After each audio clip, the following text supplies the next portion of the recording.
Hello બાળકો, આજે આપણે સંઘાત વિશે વાત કરવાના છીએ। આપણે કાર્ય ઉર્જા પાવર 3 રાશિ વિશે વાત કરી ગયા। આજે આપણે સંઘાત એટલે અથડામણ વિશે વાતો કરવી છે।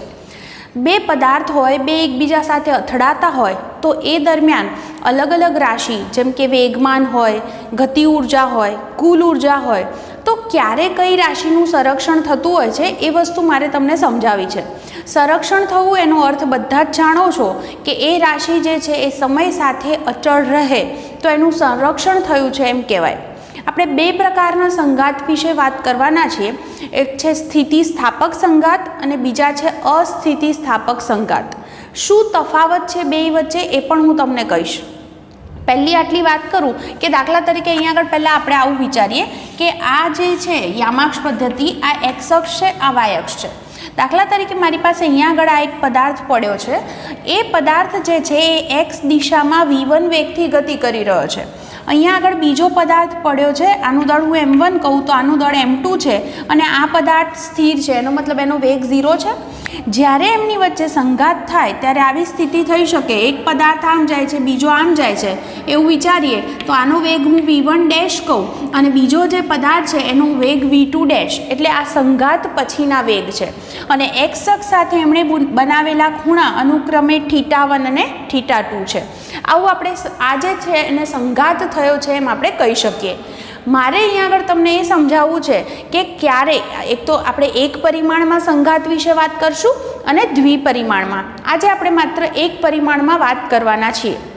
તો જુઓ, હું તમને એ સમજાવું પહેલાં તો કે જ્યારે કોઈ પણ પ્રકારનો સંઘાત થાય, કોઈ પણ પ્રકારનો મતલબ સ્થિતિસ્થાપક હોય કે અસ્થિતિસ્થાપક સંઘાત હોય, હંમેશા વેગમાનનું સંરક્ષણ થાય છે। હંમેશા વેગમાનનું સંરક્ષણ થાય છે। જુઓ કઈ રીતે એ વસ્તુ હવે હું તમને અહીંયા આગળ સમજાવું। દાખલા તરીકે આવી રીતે જ પદાર્થના સંઘાત વિશે આપણે વાત કરી રહ્યા છે, જેની અંદર સૌથી પહેલી વસ્તુ હું એમ કહું કે દાખલા તરીકે આપણે ડેલ્ટા ટી સમયગાળાની અંદર વાત કરીએ તો પ્રારંભિક કંઈક સ્થિતિ આવી હતી, એને કારણે જે પ્રારંભિક વેગમાનનો ફેરફાર છે એ ફેરફાર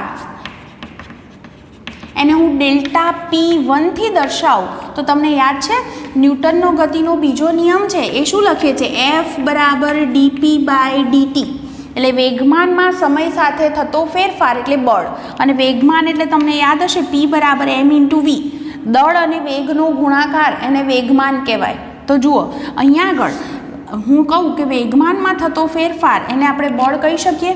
તો વેગમાનમાં થતો ફેરફાર એટલે ડીપીને હું સૂત્રનો કરતા કરું તો F × dt લખાય, એટલે એના પરથી હું ડેલ્ટા P1 બરાબર લખું તો F × શું લખીશ, સમય ડેલ્ટા ટી, જ્યાં બળ છે એને હું F12 થી દર્શાવું। એનો અર્થ એવો થયો કે પહેલો જે પદાર્થ છે એના પર, પહેલા પદાર્થ પર બીજા પદાર્થ વડે લાગતું આ બળ દર્શાવે છે। એ જ રીતે મારે વાત કરવી હોય તો અથડામણ પછી એટલે વેગમાનમાં ફેરફાર એટલે અંતિમ ફેરફાર એને હું ડેલ્ટા P2 થી દર્શાવું તો ડેલ્ટા P2 બરાબર સેમ આ જ રીતે F21 ડેલ્ટા ટી લખી શકાય। F21 નો અર્થ એવો થાય કણ 2 પર કણ 1 વડે લાગતું બળ। હવે જુઓ તમે યાદ કરો આ વસ્તુ કે ન્યૂટનનો ગતિનો ત્રીજો નિયમ શું કહે છે, ત્રીજા નિયમ પ્રમાણે આપણે જાણીએ છીએ કે પહેલા કણ પર બીજા વડે જેટલું બળ લાગે એટલું જ બળ બીજા પર પહેલા વડે લાગે, હે ને? બે કણ હોય તો પહેલા પર બીજો જેટલું બળ લગાડશે એટલું જ બળ બીજા પર પહેલો લગાડશે, પણ દિશા કેવી હોય, પરસ્પર વિરુદ્ધ। વિરુદ્ધ દર્શાવવા માટે મેં અહીંયા આગળ માઇનસની નિશાની મૂકેલી છે। તો હવે જુઓ આના પરથી જો મારે બંને વચ્ચેનો સંબંધ મેળવવો હોય તો આના પરથી શું લખી શકીએ આપણે કે F12 એટલે બંનેમાં ડેલ્ટા ટી સમયગાળો તો કોમન છે, એટલે અહીંયા આગળ લખી શકાય ડેલ્ટા P1 = ડેલ્ટા P2, એટલે કે આને હું બરાબરની આ બાજુ લઈ જાઉં તો ડેલ્ટા P1 + ડેલ્ટા P2 = 0, એટલે કે વેગમાનમાં થતો ફેરફાર 0 છે। ફેરફાર 0 છે એનો અર્થ એવો થાય કે વેગમાન અચળ છે, હે ને? અને આપણે રેખીય વેગમાન પણ બોલીએ છીએ અથવા સિમ્પલ વેગમાન પણ માત્ર બોલી શકાય। તો વેગમાન અચળ છે, અચળ છે એટલે કે એમાં કોઈ ફેરફાર થતો નથી। જે પ્રારંભિક વેગમાન છે એ જ અંતિમ વેગમાન છે, એટલે હંમેશા યાદ રાખજો કોઈ પણ પ્રકારનો સંઘાત હોય હંમેશા વેગમાનનું સંરક્ષણ થાય જ છે। તો જો હું ફરીથી આ સમજાવું, મેં આટલી વસ્તુ કીધી તમને કે બે પદાર્થ છે 1 અને 2 આવા હું નામ આપું છું, તો એમની અથડામણ પહેલાંની વાત કરીએ આપણે, તો એને કારણે એમના પ્રારંભિક જે વેગમાન ડેલ્ટા ટી સમયમાં એમાં થતો ફેરફાર છે એ ન્યૂટનના ગતિના બીજા નિયમ પ્રમાણે મેં લખ્યો. એ જ રીતે અંતિમ ફેરફારને હું ડેલ્ટા P2 લખું છું અને એ પણ હું આ જ રીતે દર્શાવી શકું. તો અહીંયા આગળ આપણે ત્રીજા નિયમ મુજબ ન્યૂટનના પહેલા પર બીજો જેટલું બળ લગાડે એટલું જ બળ બીજા પર પહેલો લગાડે છે, પણ વિરુદ્ધ દિશામાં, માટે આપણે માઇનસ મૂક્યા. તો આના પરથી આપણને બંનેના વેગમાનમાં થતા ફેરફારનો સરવાળો 0 મળ્યો. એનો અર્થ એવો થયો કે જેટલું પ્રારંભિક વેગમાન હોય એટલું જ અંતિમ વેગમાન, એટલે હંમેશા વેગમાનનું સંરક્ષણ થાય છે. હવે હું તમને એ વાત સમજાવું કે સંઘાત જે છે એ આપણે આ રીતે કહીએ છીએ, એક છે સ્થિતિસ્થાપક સંઘાત. જો યાદ રાખજો ફરક શું છે. સ્થિતિસ્થાપક સંઘાત થાય તો એની અંદર હંમેશા વેગમાનનું અને ગતિ ઉર્જાનું સંરક્ષણ થાય જ. અને સામાન્ય રીતે કહીએ આપણે તો આવા જે સંઘાત છે એ સંરક્ષી બળો માટે લાગુ પડે છે. તો જુઓ, જ્યારે સ્થિતિસ્થાપક પ્રકારનો સંઘાત છે ત્યારે હંમેશા કઈ રાશિનું સંરક્ષણ થતું હશે? વેગમાનનું અને ગતિ ઉર્જાનું. બીજો સંઘાત છે એને અસ્થિતિસ્થાપક સંઘાત કહેવાય છે. યાદ રાખો, કોઈ પણ પ્રકારનો સંઘાત હોય વેગમાનનું સંરક્ષણ તો થાય જ, પણ અસ્થિતિસ્થાપક સંઘાતની અંદર ગતિ ઉર્જાનું સંરક્ષણ થતું નથી. અને સામાન્ય રીતે આવા જે સંઘાત છે એ અસંરક્ષી બળોને લાગુ પડે છે. તમને કયા સંરક્ષી બળ છે, કયા અસંરક્ષી બળ એ યાદ હશે, બરાબર? તો અહીંયા આગળથી હું કહું ફરીથી કે સ્થિતિસ્થાપક સંઘાતમાં હંમેશા આ બે રાશિનું સંરક્ષણ થાય. જો ઘણીવાર તમને સંઘાત આપ્યો હોય ને પછી પૂછ્યું હોય કે કયા પ્રકારનો સંઘાત છે નક્કી કરો, તો કઈ રીતે નક્કી કરી શકશો તમે? તો જો વેગમાન અને ગતિ ઉર્જા બંને રાશિનું સંરક્ષણ થતું હશે તો એ સંઘાત સ્થિતિસ્થાપક હશે. જો એની અંદર માત્ર વેગમાનનું સંરક્ષણ થાય પણ ગતિ ઉર્જાનું સંરક્ષણ ન થાય તો એવા સંઘાતને અસ્થિતિસ્થાપક સંઘાત કહી શકાય. ત્રીજી પણ હું જોડે જોડે વાત કહી દઉં, એ છે સંપૂર્ણ અસ્થિતિસ્થાપક સંઘાત. જુઓ, સંપૂર્ણ અસ્થિતિસ્થાપક સંઘાતની અંદર આ વસ્તુ તો ખરી જ, વેગમાનનું સંરક્ષણ તો થવાનું જ છે, ગતિ ઉર્જાનું સંરક્ષણ થતું નથી, પણ એની મોટા ભાગની ગતિ ઉર્જા છે એ પદાર્થની આંતરિક ઉર્જામાં ફેરવાય છે. પદાર્થની આંતરિક ઉર્જામાં એ ઉર્જા ફેરવાઈ જતી હોય છે. તો એવા પ્રકારનો જે સંઘાત છે એને આપણે સંપૂર્ણ અસ્થિતિસ્થાપક સંઘાત તરીકે ઓળખીએ છીએ. અને હું બીજી એક વસ્તુ પણ કહી દઉં આની જોડે જ કે હંમેશા કોઈ પણ પ્રકારનો સંઘાત હોય વેગમાન અને કુલ ઉર્જાનું સંરક્ષણ તો થાય જ. ફરક કઈ ઉર્જામાં છે? ગતિ ઉર્જાના સંરક્ષણમાં. જો સ્થિતિસ્થાપક સંઘાત હોય તો ગતિ ઉર્જાનું સંરક્ષણ થાય, અસ્થિતિસ્થાપક સંઘાત હોય તો ગતિ ઉર્જાનું સંરક્ષણ થતું નથી. આ બંને વચ્ચેનો તફાવત છે. હવે હું પહેલાં તમને એક પરિમાણમાં સંપૂર્ણ અસ્થિતિસ્થાપક સંઘાતની વાત કરીશ, પછી સ્થિતિસ્થાપક સંઘાતની વાત કરીશ. આ બે વસ્તુ સમજાવીશ અને પછી દ્વિપરિમાણમાં નેક્સ્ટ ટાઈમ આપણે વાત કરીશું. તો અત્યારે હાલ સૌથી પહેલાં આપણે જે સમજીએ છીએ કે આપણે સમજવું છે એક પરિમાણમાં સંપૂર્ણ અસ્થિતિસ્થાપક સંઘાત હોય તો શું. જુઓ, થોડીક વાર પહેલાં જ મેં એક આકૃતિ દોરી, એની અંદર મેં એવું દર્શાવ્યું કે બે પદાર્થ હતા, બરાબર? અને એક પદાર્થ જે છે એ v1 વેગથી ગતિ કરતો હતો, એ સ્થિર પદાર્થ સાથે m2 દળના પદાર્થ સાથે અથડાય છે, પછી એક આમ ગયો ને એક આમ ગયો, એટલે એણે એક જણે x અક્ષ સાથે θ1 ખૂણો બનાવ્યો, બીજાએ θ2. આ દ્વિપરિમાણ થાય, x અક્ષ અને y અક્ષ બંને પરની ગતિની વાત છે. પણ જો એક જ પરિમાણમાં ગતિ થતી હોય તો આમ સીધા જાય, મતલબ કે θ1 પણ 0 હોય અને θ2 પણ કેવા હોય? 0. તો આ ફરક ધ્યાનમાં રાખજો. એક પરિમાણમાં ખૂણો બને નહીં, સીધી જ ગતિ થાય એક જ અક્ષ પર.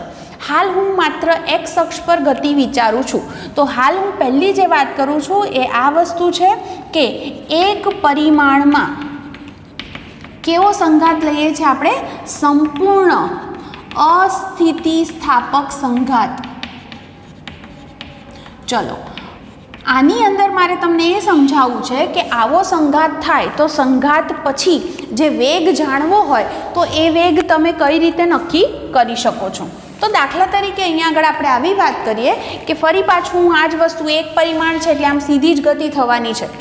ધારો કે હું અહીંયા એમ કહું કે મારી પાસે m1 દળનો પદાર્થ છે, એ v1 વેગથી ગતિ કરે છે બીજો એક પદાર્થ અહીંયા m2 દળનો પડ્યો છે, એ સ્થિર છે એટલે હું એનો વેગ 0 કહીશ. આ સંઘાત પહેલાંની સ્થિતિ છે.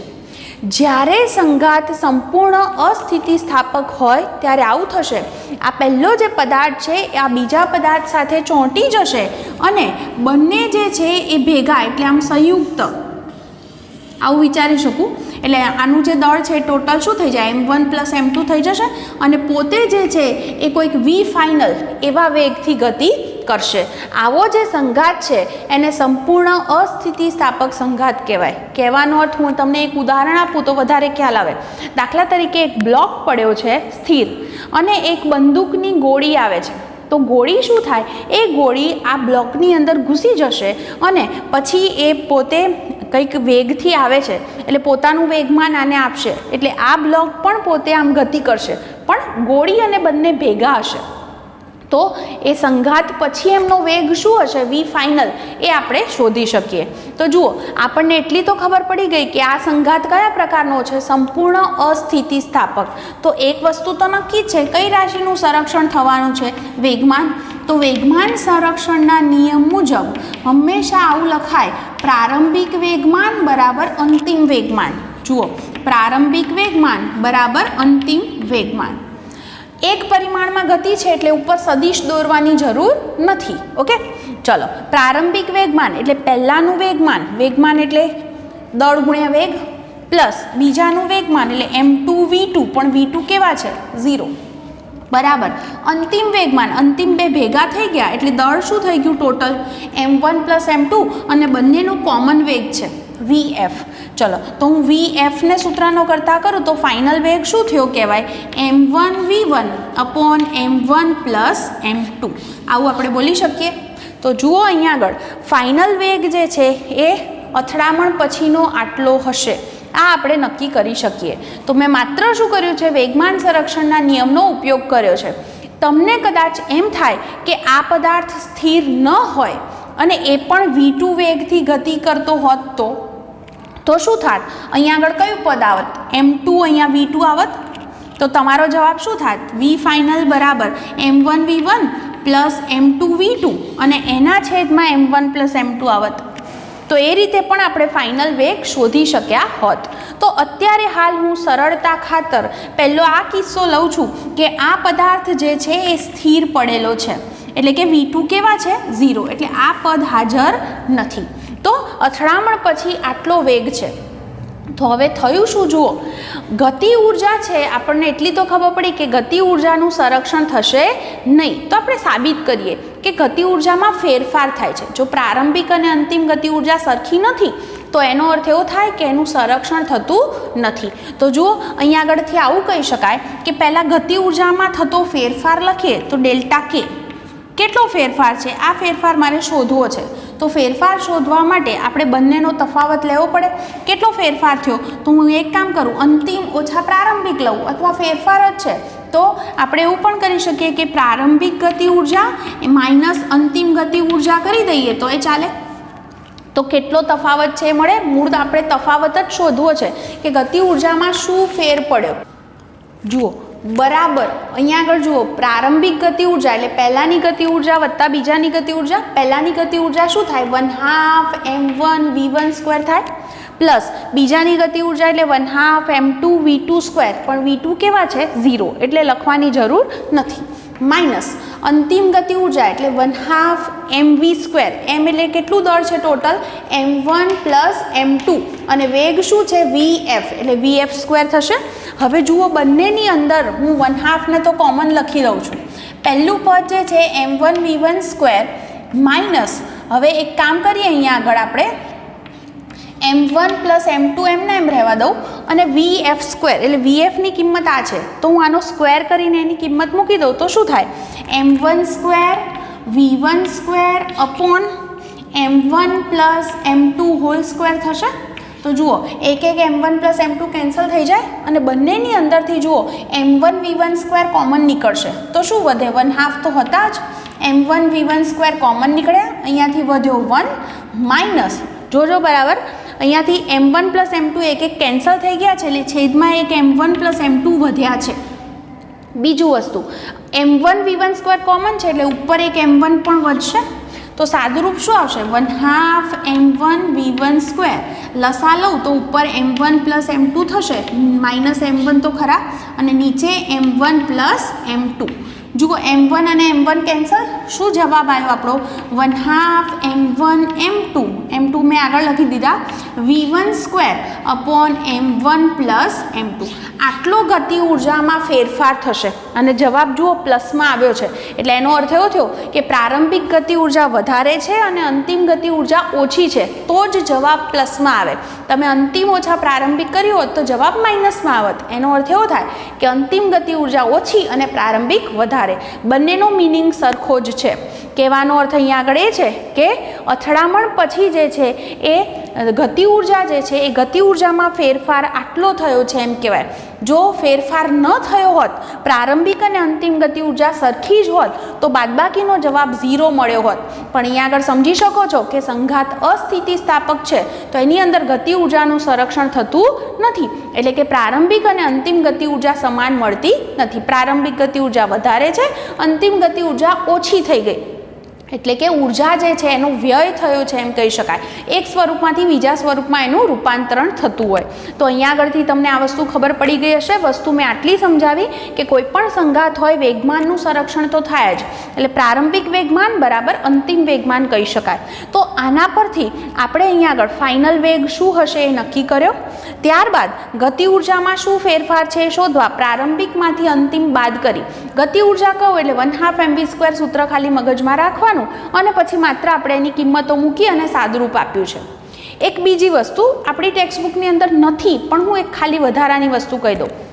જુઓ, આ પદાર્થ પોતે ગતિ કરતો હોત, મતલબ v2 ≠ 0 હોત, એટલે કે અહીંયા આગળ v2 વેગ હોત, તો મેં તમને હમણાં પણ કીધું કે v ફાઇનલના સૂત્રમાં શું ફરક પડત?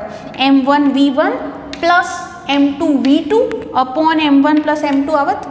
તો જ્યારે આપણે અહીંયા આગળ v ફાઇનલની કિંમત મૂકત ત્યારે વધારાનું પદ જે છે એ અહીંયા આગળ આવત. કયું પદ આવત? આ વાળું m1² v1² + m2² v2². તો એવું પદ અહીંયા આગળ વધારાનું આવત, તો સાદું રૂપમાં થોડોક ફરક પડત. તો એને કારણે હું માત્ર અત્યારે તમને ફાઇનલ જવાબ જ કહી દઉં છું, કારણ કે એટલું બધું સાદુરૂપ લખવાની કોઈ જરૂર નથી, ટેક્સ્ટબુકમાં નથી. એટલે આપણી સ્કૂલ એક્ઝામની અંદર અથવા તો બોર્ડ પેપર લેશે તો એની અંદર આવો ક્વેશ્ચન ન હોય, પણ ખાસ જ્યારે આપણે JEE કે નીટના ક્વેશ્ચન સોલ્વ કરતા હોય અને એમાં જરૂર પડે કે બીજો પદાર્થ પણ v2 વેગથી ગતિ કરી રહ્યો છે, તો એવી સ્થિતિની અંદર તમારે સૂત્રમાં શું ફેર પડે? એક આટલું જ પદ બદલાશે. જુઓ, જવાબ જે છે આવો આવશે 1/2 m1 m2 × v1² - v2² આવશે અપોન m1 + m2. આટલો ખાલી ફરક પડશે તમારા સૂત્રમાં. ક્યારે? જો બીજો પદાર્થ પણ ગતિ કરતો હોય તો આટલી વસ્તુ ખાલી એક જોતા રહેવું પડશે. તો આ જે વાત કરી આપણે એ એક પરિમાણમાં સંપૂર્ણ અસ્થિતિસ્થાપક સંઘાત વિશે વાત કરી. આટલી વસ્તુ ખ્યાલ આવી ગયો હશે. હવે એ જ રીતે એક પરિમાણમાં જ પણ હવે હું સ્થિતિસ્થાપક સંઘાત વિશે વાત કરું છું. તો એ પણ બહુ જ ક્વેશ્ચન ઇમ્પોર્ટન્ટ છે, તો એને સમજી લો. જુઓ, આપણે એક પરિમાણમાં સ્થિતિસ્થાપક સંઘાત વિશે વાત કરીએ છીએ, એટલે પહેલું તો મગજમાં છે જ કે બે રાશિનું સંરક્ષણ થશે, વેગમાનનું પણ થશે અને ગતિ ઉર્જા. પહેલું મેં અહીંયા આગળ આકૃતિમાં એક પરિમાણમાં દર્શાવ્યું છે, એટલે પેલા θ1 θ2 બંને 0 છે. ધારો કે આ m1 દળનો પદાર્થ છે એ v1 વેગથી ગતિ કરી રહ્યો છે અને એ m2 દળના જે સ્થિર પદાર્થ છે એની સાથે અથડાય છે, એટલે આ જે છે એ સંઘાત પહેલાંની સ્થિતિ છે. આ સ્થિતિ સંઘાત પહેલાં હતી. હવે બંનેની અથડામણ થઈ તો સંઘાત પછી શું સ્થિતિ છે? તો એ જે વેગ છે એ વેગને હું આવી રીતે દર્શાવું છું. પહેલો પદાર્થ છે એનો જે વેગ છે હું એને v1' નામ આપું છું, તો બીજા પદાર્થનો વેગ v2' છે. આપણી ટેક્સ્ટબુકની અંદર ઇનિશિયલ અને ફાઇનલ એવા શબ્દ વાપર્યા છે. ઇનિશિયલ એટલે v1i, એટલે v1 પહેલાંનો ઇનિશિયલ, તો અંતિમ હોય તો v1 ફાઇનલ એવું લખ્યું છે, પણ મેં એના નામ ડેશથી દર્શાવ્યા છે, બીજો કોઈ ફરક નથી. જે રિઝલ્ટ છે એ આપણને સેમ જ મળશે. હવે પહેલી વાત કે અહીંયા આગળ કઈ રાશિનું સંરક્ષણ થાય જ? તો પહેલું તો વેગમાનનું સંરક્ષણ થાય. તો તો વેગમાનના સંરક્ષણના નિયમ મુજબ એવું લખી શકાય કે પ્રારંભિક વેગમાન બરાબર અંતિમ વેગમાન. તો પ્રારંભિક વેગમાન એટલે આવું લખાય પહેલાંનું વેગમાન એટલે m1v1 પ્લસ m2v2, પણ v2 0 છે એટલે લખવાની જરૂર નથી, બરાબર અંતિમ વેગમાન એટલે પહેલાંનું વેગમાન એટલે m1v1 ડેશ પ્લસ બીજાનું વેગમાન એટલે m2v2 ડેશ. તો જુઓ મને વેગમાન સંરક્ષણના નિયમ પરથી એક રિઝલ્ટ આવું મળ્યું. આનો હું આગળ જતાં પછી ઉપયોગ કરી શકું છું. આને હું એક સમીકરણ નંબર 1 આપી દઉં. હવે હું અહીંયા આગળ બીજી વાત કરું તો બીજી વાત શું છે? ગતિ ઉર્જાના સંરક્ષણનો નિયમ, હે ને? તો ગતિ ઉર્જાનું પણ સંરક્ષણ થતું હોવાથી આપણે એનો પણ ઉપયોગ કરીએ તો ગતિ ઉર્જાના સંરક્ષણના નિયમ મુજબ શું લખી શકાય? પ્રારંભિક ગતિ ઉર્જા બરાબર અંતિમ ગતિ ઉર્જા. પ્રારંભિક ગતિ ઉર્જા એટલે પહેલા પદાર્થની ગતિ ઉર્જા શું થાય? 1/2 m1v1² પ્લસ બીજાની m1/2 m2v2², પણ v2 0 એટલે લખવાની જરૂર નથી. અંતિમ એટલે 1/2 પહેલાંની m1v1² પ્લસ બીજાની 1/2 m2v2². સાદુરૂપમાં એક કામ કરી શકીએ, ઇઝી પડે એટલે 1/2 કોમન અને કેન્સલ કરી દઈએ તો મારી પાસે આવું રિઝલ્ટ મળશે m1v1² બરાબર m1v1² પ્લસ m2v2². તો આવું કંઈક મને રિઝલ્ટ મળ્યું. હવે જુઓ મારી પાસે માત્ર આ બે સમીકરણ છે, મારે એની મદદથી કંઈક જવાબ જોઈએ છે. શું જવાબ જોઈએ છે? એકચ્યુઅલી સંઘાત પછીના વેગ v1 અને v2 ના સૂત્ર શું બનશે એ મારે સાબિત કરવા છે.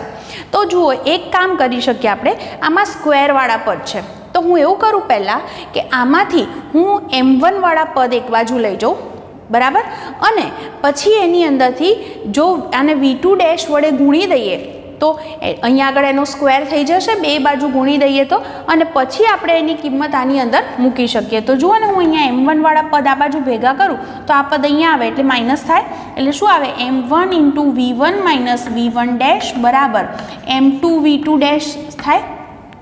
આવું થશે. જુઓ હવે મારે શું કરવું છે અહીંયા આગળ કે આમાંથી જે બે બાજુ હું v2 થી ગુણી દઉં છું તો બંને બાજુ v2 વડે ગુણતા એ કૌંસમાં લખી દઈશ કારણ કે મારી પાસે જગ્યા નથી. તો આ બાજુ શું થાય? m1 v2 into v1 - v1 બરાબર આ બાજુ શું થશે? m2v2². હું કારણ લખી રાખું છું, કારણ બંને બાજુ આપણે શું કરી દીધું છે? v2 વડે ગુણી દીધા છે. તો એનો આપણને ફાયદો ક્યાં મળે કે આ જે રિઝલ્ટ મળ્યું આપણને એમાંથી હું m2v2² છે એની કિંમત સમીકરણ 2માં મૂકી શકું છું. આનું નામ 3 આપી દઈએ અને આ સમીકરણનું નામ 2 આપી દઈએ. તો સમીકરણ 2ની કિંમત સમીકરણ 3માં મૂકી શકાય. તો અહીંયા આગળ લખી દઉં છું, સમીકરણ 2ની કિંમત સમીકરણ 3માં મૂકતા 3માં મૂકવું એના પહેલાં એક કામ પણ કરી શકું, m1 વાળા પદ એક બાજુ લખી દઉં એટલે આપણને થોડુંક ગણતરી કરતી વખતે ઇઝી પડે.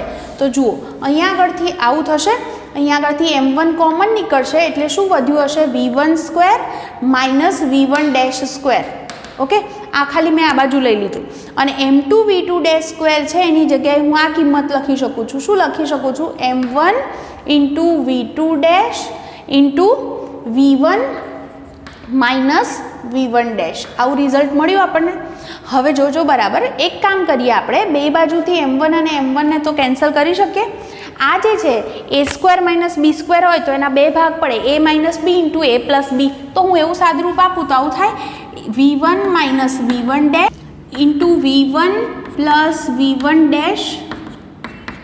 Is equal to right side એમને એમ v2 × v1 - v1 તમે જોઈ શકો છો બંને બાજુથી v1 - v1 કેન્સલ થઈ જાય તો શું રિઝલ્ટ મળ્યું આપણને? v2 is equal two v1 + v1 તો આપણને એક રિઝલ્ટ અહીંયા આગળથી આ સમીકરણ પરથી આવું મળ્યું, બરાબર. તો આપણને v2 એટલે કે અંતિમ વેગ છે એની કિંમત મળી ગઈ.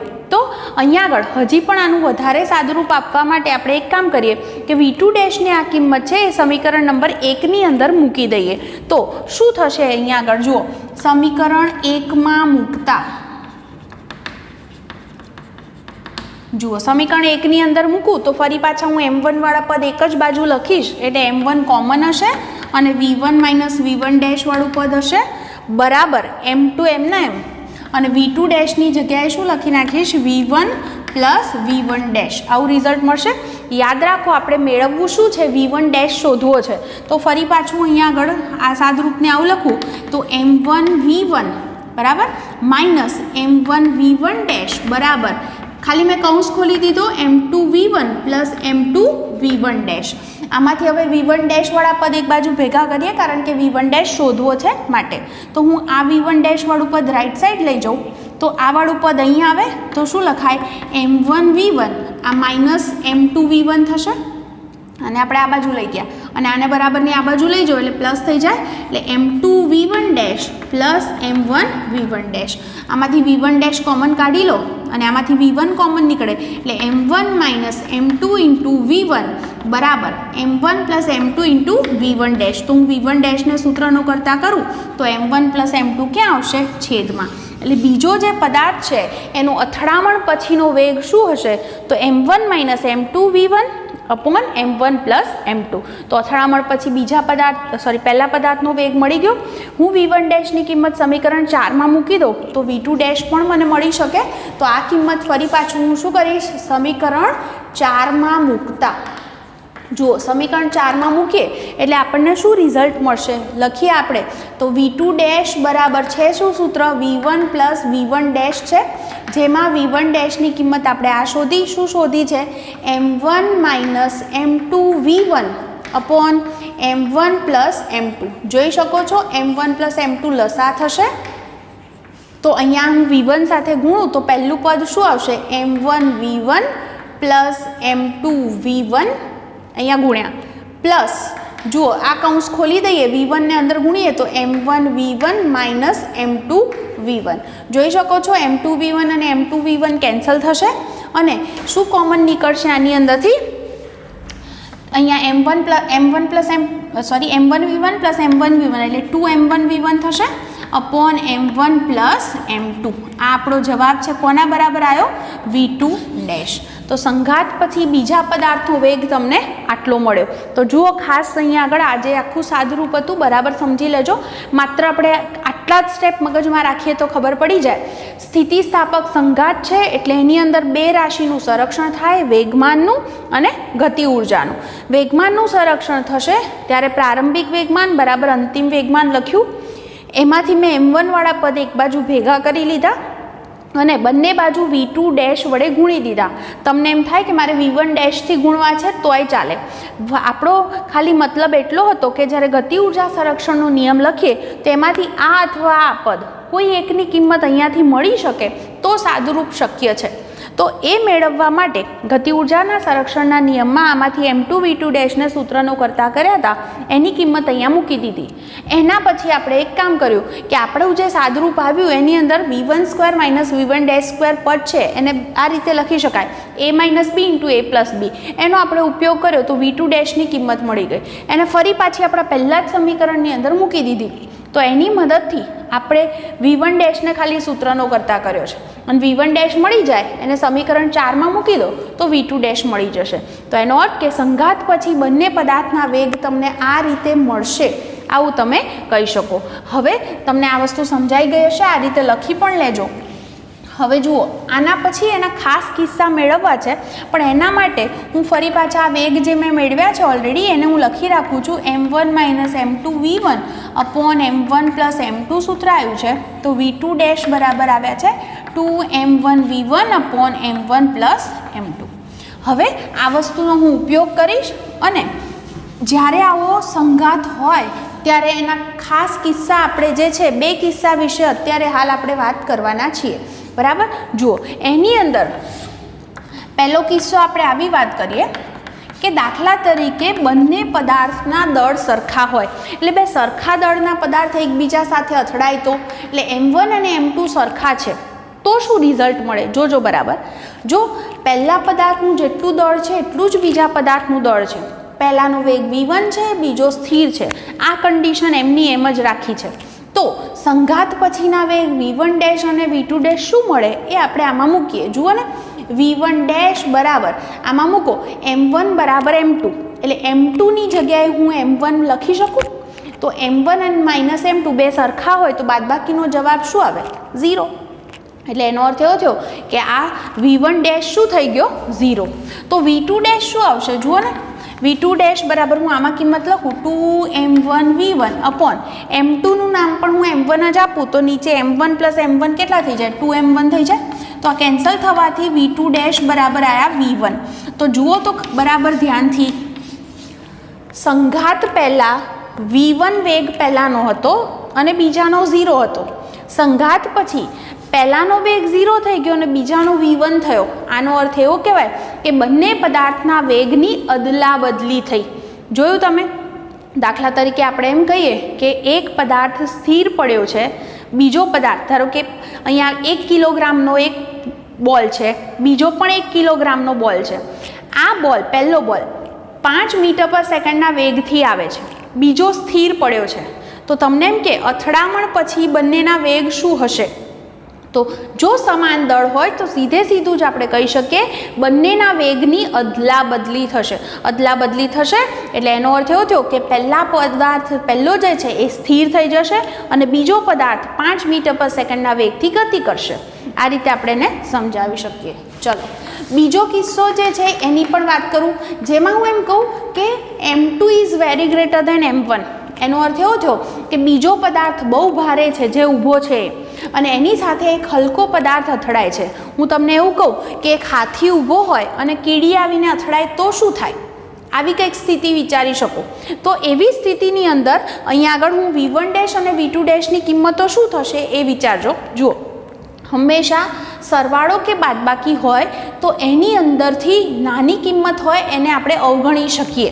તો જુઓ, આપણે m2ની સાપેક્ષે m1ને અવગણીએ તો m1ને અવગણતા જુઓ ને શું રિઝલ્ટ મળે છે. પહેલું જે છે V1 ડેશનું હું સૂત્ર લખું તો શું થાય? આની અંદરથી તમે m2 મોટો છે એટલે m1ને અવગણો, હાથીના દળ કરતાં કીડીનું ઓછું એટલે આને હું m1ને અવગણી દઉં, ઉપર નીચે બંને.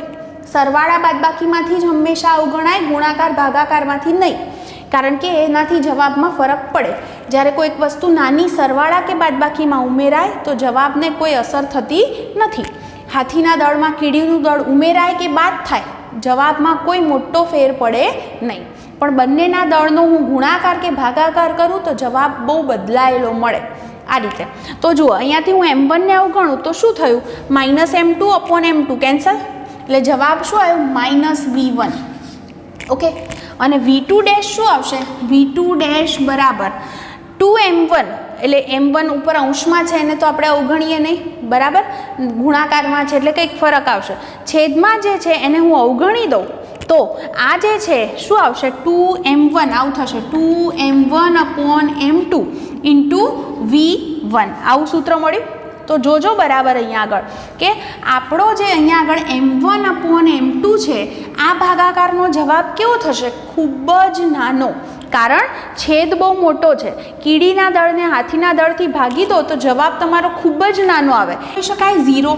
તો એનો અર્થ એવો થયો કે જ્યારે હાથીને કીડી અથડાશે તો વેગથી આમ પાછી જશે, બરાબર? પણ હાથી જે છે એના વેગમાં કોઈ ફરક પડશે નહીં, આવું તમે કહી શકો. તો આ ખાસ એના બે કિસ્સા હતા અને બરાબર ધ્યાનથી આ વસ્તુ વાંચી લેજો, સમજી લેજો.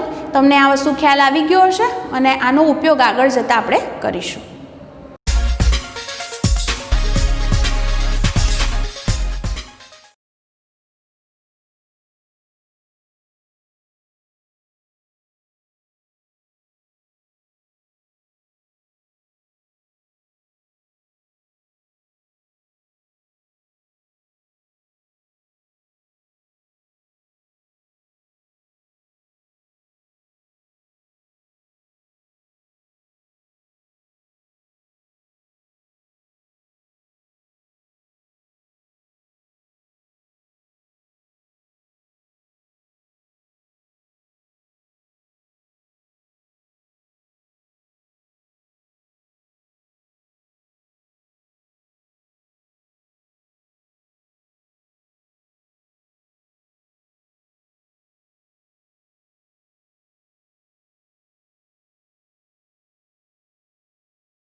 કીડી.